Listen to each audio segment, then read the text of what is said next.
नमस्कार, आपके साथ मैं हूं सुरभि शर्मा और सबसे बड़ी खबर जहां इजराइल के वॉर जोन पहुंचा टीवी9 भारतवर्ष। वॉर जोन पहुंचने वाला पहला चैनल तेल अवीव से टीवी9 की लाइव रिपोर्टिंग अब होगी आपके सामने। जहां पर हुआ हमला वहां पहुंचा टीवी9 रिपोर्टर। सबसे पहले वॉर जोन पहुंचे टीवी9 की ये पहली बड़ी खबर होगी आपके सामने, जहां तेल अवीव एयरपोर्ट से डिफेंस एडिटर सुमित चौधरी की ये रिपोर्ट अब आपके सामने।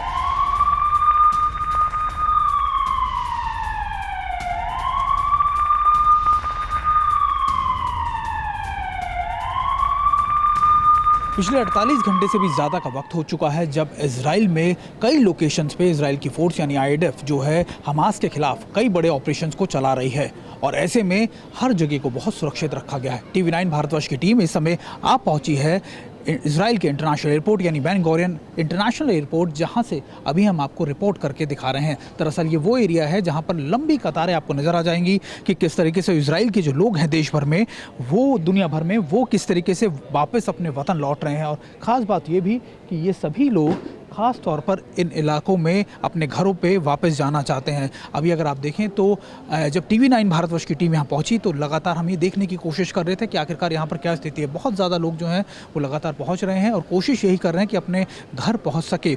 और कल इसी एयरपोर्ट पर हमास की तरफ से खासतौर पर 150 से ज़्यादा रॉकेट दागे गए थे। हालांकि वो जो इनके जो सर्विलेंस सिस्टम है या फिर एयर डिफेंस सिस्टम उसने निष्क्रिय कर दिए और ये तब हुआ जब अमेरिका की तरफ से रसद पहुंचा। एक विमान जो था वो यहाँ इंटरनेशनल एयरपोर्ट पर लैंड किया और उसी के बाद लगातार यहाँ पर ताबड़तोड़ हमले करने की कोशिश की गई। दरअसल हमास को जिस तरीके से हिजबुल्लाह का साथ मिला है उसके बाद हमास और ज़्यादा पावरफुल अटैक कर रहा है। कोशिश ये कर रहा है कि ज़्यादा से ज़्यादा मल्टीपल जगहों के ऊपर अटैक किया जा सके और एयरपोर्ट पे क्या स्थिति है ये हम आप तक पहुंचाने की कोशिश कर रहे हैं। आज हम लगातार यहाँ पहुँचे हैं और टीवी9 भारतवर्ष की टीम अब आपको लेकर जाएगी उन सभी इलाकों में, एक्सक्लूसिव तस्वीरें दिखाएगी जहाँ पर ये अटैक किए गए। करीबन 21 से 22 ऐसी लोकेशन है जहाँ पर अब भी फायर फाइटिंग जो है वो लगातार जारी है इजराइल की आईडीएफ और ख़ास तौर पर हमास के बीच में। और उन लोकेशंस को यानी जो सदर्न एरिया है इजराइल का उसमें क्या परिस्थिति है, क्या सिचुएशन है, ये भी हम आपको दिखाएंगे। लेकिन एक नज़ारा एक बार फिर मेरे कैमरा पर्सन आपको दिखाएं कि इस समय किस तरीके का नज़ारा है, क्या चीज़ें हैं। ये लगातार मैं आपको बता रहा था कि ये इंटरनेशनल एयरपोर्ट है यानी बेन गुरियन इंटरनेशनल एयरपोर्ट और इस एयरपोर्ट पे किस तरीके का नज़ारा है ये मैं आप तक पहुंचाने की कोशिश कर रहा था। और मेरे कैमरा पर्सन निशांत भी मेरे साथ हैं और लगातार हम दोनों ही लोग आपको इन जगहों के बारे में बताएंगे कि आखिरकार इजराइल में करीबन दशकों बाद अगर जितना बड़ा अटैक किए गए जिसको एक ऑपरेशन नहीं एक वॉर का नाम दिया गया है, इस वॉर में आखिरकार क्या सिनेरियो है, इस समय क्या परिस्थितियां, पल पल की जानकारी आप तक पहुंचाएंगे सिर्फ टीवी9 भारतवर्ष। और इजराइल के वॉर जोन पहुंचा टीवी9, सीधे तेल अवीव रुक करते हैं। सुमित इस वक्त हमें ज्वाइन कर चुके हैं। सुमित, सीधी तस्वीरें दिखाए। मैं जानती हूं अभी थोड़ी देर पहले आपने लोगों से भी बातचीत की होगी और राहत की सांस लोग ले रहे हैं कि एटलीस्ट एयरपोर्ट ऑपरेशनल है, वहां से किसी तरीके से सुरक्षित स्थान जाने की ज्यादातर लोग कोशिश कर रहे हैं। ओवर टू यू, सीधी तस्वीरें दिखाएं, ग्राउंड रियलिटी बताएं।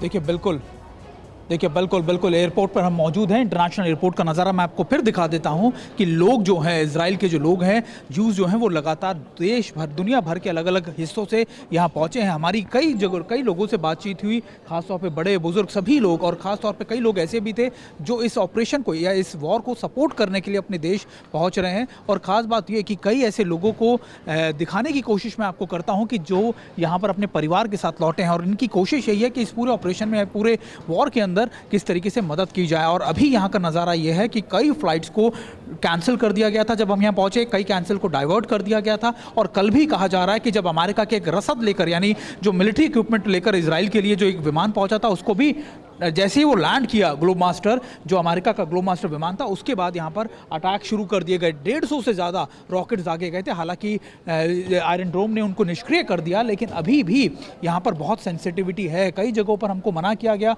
कि आपको इन लोकेशन पे बहुत अलर्ट रहना है और एक ब्रीफिंग दी जा रही है। खासतौर पर जो भी आता है कि उसको बताया जाता है कि आपको कौन से इलाकों में अभी नहीं जाना है। और सभी लोग यहाँ से अपने घर वालों की, कुछ लोग जो मारे गए हैं उनके परिवार वाले जो बाहर रहते थे वो भी यहाँ पे आए हैं। इमिग्रेशन के दौरान मैं आपको बताऊं कि जब कई हम लोग पहुंचे तो कई लोग रो रहे थे। हमने उनसे बातचीत की तो उन्होंने बताया कि हमारे कई हमने परिवारों के लोगों को खो दिया है, क्योंकि कई जो मैक्सिमम लोग हैं वो सदर्न एरिया के हैं। तो ये कोशिश मैं आपको दिखाने की करता हूँ। मेरे कैमरा पर्सन निशांत और मैं यहाँ पर पहुंचे हैं TV9 भारतवर्ष। आपको ना सिर्फ जब से ये वॉर शुरू हुई है, जब से ये पूरा ऑपरेशन शुरू हुआ है, तब से आपको पल पल की जानकारी दे रहा है, बल्कि हम आपको ये भी बता रहे हैं ऑन ग्राउंड आके सबसे पहले कि आखिरकार यहाँ क्या परिस्थिति है, इजराइल में क्या हालात हैं, इजराइल के लोग किस तरीके से यहाँ पर काम कर रहे हैं और इजराइल के लोग किस तरीके से इस पूरी वॉर को देख रहे हैं। इजराइल के बारे में सबसे खास बात सुरभि यही है कि यहाँ के लोग जो हैं, चाहे वो कभी भी कोई मिलिट्री ऑपरेशन हो उसमें पूरी तरीके से हिस्सा लेते हैं। सिविलियंस को इस तरीके से ट्रेन किया जाता है कि वो ऐसी परिस्थितियों के लिए हमेशा तैयार रहें।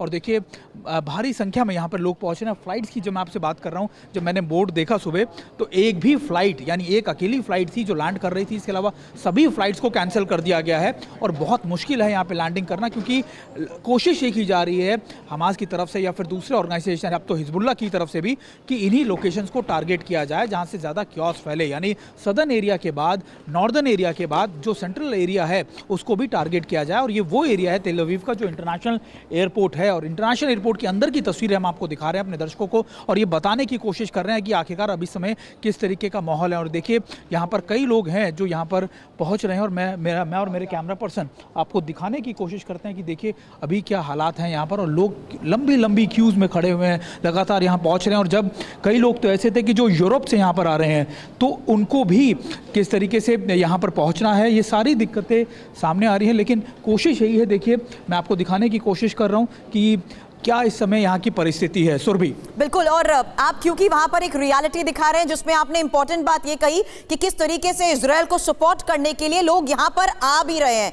इंपॉर्टेंट ये भी है कि इजराइल का वो नियम जहां पर उसके पूर्व ऑफिसर्स हमेशा ऐसे रेडी मोड में रहते हैं कि वो ड्यूटी को वापस किसी तरीके से अपने नेशन को सर्व कर सके। ये इंपॉर्टेंट है कि किस तरीके से इजराइल को मिल रहा सहयोग, और जहां अमेरिका के ग्लोब मास्टर की आपने बात कही, जो बड़ी खबर आपने थोड़ी देर पहले पहुंचाई थी 1 से 2 दिनों में जमीनी युद्ध को लेकर, उसके बारे में सुमित मैं आपसे जानकारी चाहूंगी, क्योंकि इस हालात पर अभी भी दुनिया की नजर है। देखिए बिल्कुल हालात पे नज़र भी हो, और मैं आपको बताऊं कि आज सुबह ही IDF की तरफ से एक ब्रीफिंग की गई जिसमें उन्होंने ये भी बताया कि देखिए कैजुअल्टी 700,000 के करीब पहुंच चुकी है, जख्मी लोगों की संख्या लगातार बढ़ती जा रही है। और वो ये भी बता रहे थे कि देखिए जब ये सभी जो मिलिटेंट्स थे या फिर जो लड़ाके थे हमास के, ये करीबन हज़ारों की संख्या में आए, यानी करीबन 1000 से ऊपर की संख्या उनकी तरफ से बताई गई, और 22 लोकेशंस को पिन पॉइंटेडली टारगेट किया गया। लेकिन सबसे इंपॉर्टेंट यह है कि इस कम समय के अंदर ही हमास को जिस तरह हिजबुल्लाह का साथ मिला, वो ट्रू फ्रंट खोलता है इजराइल के लिए। इजराइल अब ना सिर्फ लेबनान बॉर्डर के ऊपर बल्कि अब खासतौर पर अपने सदर्न एरिया के ऊपर भी लड़ाई कर रहा है, और ये जानता है इजराइल कि अभी और भी चीज़ें उसके सामने आएंगी, और उन्हीं सब चीज़ों को लेकर इजराइल प्रिपेयर भी कर रहा है। और देखिए एक बार फिर मैं आपको दिखा दूं कि अब यहाँ पे एयरपोर्ट जो है लगभग खाली होता जा रहा है, क्योंकि सभी लोग यहाँ से निकलते जा रहे हैं। बहुत कम फ्लाइट्स, मैं आपको बार बार इसलिए बता रहा हूँ क्योंकि लोग यहाँ से जा ही रहे हैं, यहाँ कोई आ नहीं रही है। यहाँ आने वाले लोग वही हैं जो यहाँ पर इनके लोकल रेजिडेंट्स हैं, यानी जो इजराइलीज हैं, जो ज्यूज़ हैं। इसके अलावा ज़्यादातर लोग यहाँ से जा ही रहे हैं। पोलैंड की मैं आपको बताऊँ, कई लोग जो थे, फ्रेंच लोग थे, वो यहाँ से निकल रहे हैं, और बाकी लोग जो है यहाँ पर पहुँच रहे हैं। तो ये नज़ारा है, ये तस्वीरें हैं दिखाने की कि आखिरकार इजराइल किस तरीके से एक वॉर फ्रंट में तब्दील हो गया है, किस तरीके से इजराइल के लोग लगातार सपोर्ट करने के लिए इस वॉर में यहाँ पर पहुँच रहे हैं, क्या सिक्योरिटी मेजर्स यहाँ पर लिए गए हैं। इंटरनेशनल एयरपोर्ट है जो खचाखच भरा रहता था, कई जगहों पर ये भी खाली नज़र आ रहा है, क्योंकि लोग यहाँ नहीं आ रहे हैं। वो ही लोग यहाँ पर आ रहे हैं जो यहाँ के लोकल रेजिडेंट्स है, सिटीजन है। तो अब ये तस्वीर बदलती इजराइल की जो हम देख रहे हैं, वो ये भी इसलिए भी ज़रूरी है क्योंकि इजराइल ने अब फुल फ्लेज वॉर का ऐलान कर दिया है। और ये तस्वीरें हम अपने दर्शकों को लगातार ये दिखा रहे हैं, बता रहे हैं। TV9 भारतवर्ष लगातार अपने दर्शकों तक हर जानकारी पहुंचा रहा है, ना सिर्फ सदर्न एरिया की बल्कि नॉर्दर्न यानी लेबनान बॉर्डर की, और बल्कि ये भी बता रहा है कि आखिर वाले टाइम में हिजबुल्लाह और हमास कैसे एकजुट होकर बड़े ऑपरेशंस को अंजाम दे सकते हैं। तो ये कुछ तस्वीरें हैं जो आगे कैसी है तैयारी इजराइल और हमास की जंग का, क्योंकि आज ये तीसरा दिन है। सुमित, जल्द आपके पास वापस लौटूंगी। मैं जानती हूँ एयरपोर्ट की तस्वीर आपने दिखाई है, लेकिन बाहर की तस्वीर का भी हमें इंतजार रहेगा, इसलिए थोड़ी देर के लिए आपको विराम करते हैं। और इस बीच जल्द बाहर के हालात को लेकर, क्योंकि ये इजराइल और हमास की जंग का आज तीसरा दिन है, और जिस तरीके से लगातार वॉर जोन से आ रही एक बड़ी खबर पर, इजराइल के वॉर जोन में ताजा स्थिति पर TV9 भारतवर्ष आपको लगातार दे रहा है अपडेट। वहीं अब जान लीजिए कि किस तरीके से गाजा पट्टी पर इजराइल ने हवाई कहर बरपा दिया है। हालांकि हमास के लड़ाके भी इजराइल के अंदर मौजूद हैं और हमले की ताक में बैठे हैं। और युद्ध के तीसरे दिन इजराइल ने गाजा पट्टी के करीब 1200 टारगेट हिट किए हैं। ये वो टारगेट हैं जिनमें हमास लड़ाकों के छिपे होने की आशंका है। बताया यह भी जा रहा है कि हमलों में 400 से ज्यादा हमास लड़ाके मारे गए हैं। इजराइल ने 20 घंटे में 4 एयर स्ट्राइक की है। इन एयर स्ट्राइक में दर्जनों फाइटर जेट्स ने हिस्सा लिया है। इस बीच अमेरिका के हवाले से बड़ी खबर, कहा गया इजराइल कि 1-2 दिन में गाजा पट्टी में जमीनी युद्ध शुरू करेगा।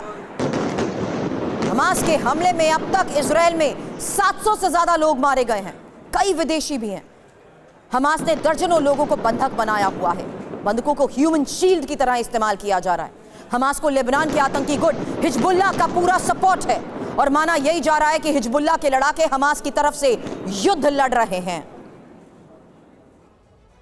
तो सबसे बड़ी खबर, जहां देखिए किस तरीके से इजराइल हमास युद्ध का आज तीसरा दिन है और इजराइल का हमास के 800 ठिकानों पर हमला हो चुका है, जबकि 10 जगहों पर आमने सामने की जंग को लेकर बड़ी खबर है। इजराइल के 700 लोगों की मौत, 2000 लोग घायल।